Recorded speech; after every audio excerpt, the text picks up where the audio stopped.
Ayanokoji Kiyotaka is the masterpiece of the White Room and one of the most intelligent characters to ever appear in an anime. A lot of people get one thing wrong about Ayanokoji's character, which is that he developed such overwhelming abilities solely due to innate talent. However, this is not the case. Rather, it's his methodical approach to daily habits and routines that sets him apart. Ayanokoji's genetic predisposition merely acted as an additional boost. So, how exactly would Ayanokoji's daily routine for maximum productivity and success look like in real life? In this video, I will break down Ayanokoji's daily routine into practical steps, which you can adopt today. Honestly, if you make a commitment to yourself to truly focus and absorb everything this video has to offer, you will never look back. So let's sit up straight, take a deep breath, and lock in.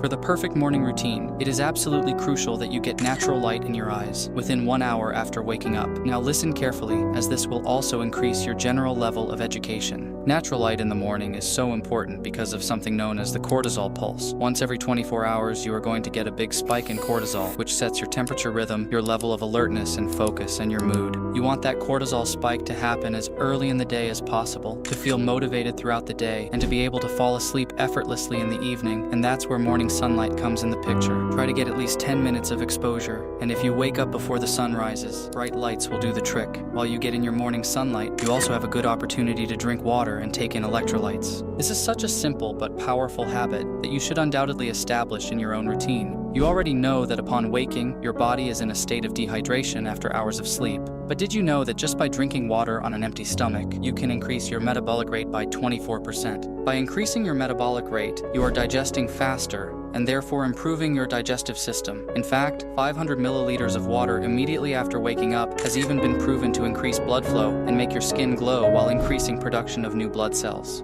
However, your body needs more than just H2O to maintain proper hydration. It relies on certain charged minerals known as electrolytes to regulate the balance of fluids in and out of your cells through a process known as osmosis. That's why I recommend infusing your morning water with slices of citrus fruits or a pinch of Himalayan salt. Now you're ready for physical exercise. Doing your exercise in the morning is the superior choice because of multiple reasons. For one, there is a 25% greater drop in blood pressure at night after morning exercise, which activates the parasympathetic nervous system, leading to better sleep. On top of that, you will be way more consistent with your workouts, as they are done before other commitments can interfere. Which exercises you should do in particular depends on your individual goals. After that, take a cold shower. I know the last thing we want to do in the morning is to get in the cold, but the key is to start slowly from your legs upwards. If you are asking yourself if it's really worth it, then let me tell you, yes, it absolutely is. After you take a cold shower, there is a long arc release of dopamine and epinephrine. These two neurotransmitters will significantly increase your mood and motivation, so exposing yourself to the cold in the morning sets you up for a successful day where you actually feel like doing the hard work. Keep in mind that it can take 3 to 4 weeks to adjust to a morning routine, and that you need to establish an earlier bedtime if you start waking earlier to fit all these activities into your schedule. If you don't get enough sleep, it can be impossible to make the transition. After this morning routine, you are ready for everything the day throws at you. You now probably either go to school, university, or to your workplace, so you are pretty restricted in what you can. In the evening, it is vital to set the foundations for your next day by eliminating morning decision-making. We have a limited amount of willpower and decision-making ability, and too many decisions in the morning slow us down and drain our brain for the rest of the day.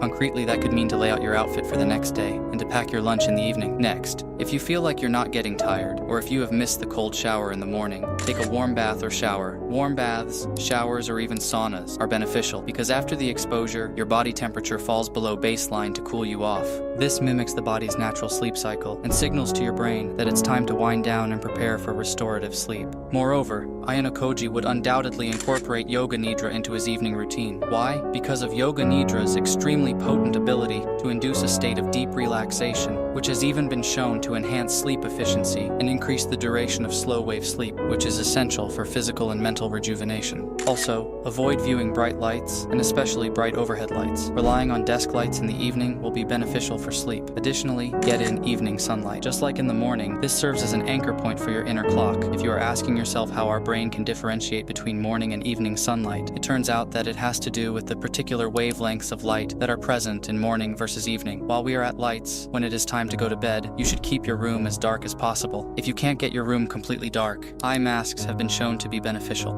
Your sleep time should enable you to do your morning routine while not being sleep deprived. However, the most important thing to keep in mind is that consistency is everything. It is better to always sleep 8 hours than to sometimes sleep 8 hours and sometimes 10 hours. If you keep consistent sleep and wake times, you synchronize your circadian rhythm, which will make the sleep you get more restorative. The key is to sleep harder, not more. Lastly, I recommend incorporating putting on medical tape on your mouth before sleep if you are sometimes breathing through your mouth, because nasal breathing is inherently more efficient and conducive to restful sleep than mouth breathing. When air passes through the mouth, it can create vibrations in the soft tissues of the throat, leading to snoring and potential interruptions in sleep quality. By preventing mouth breathing with medical tape, you will experience a reduction in snoring and a more uninterrupted night's rest.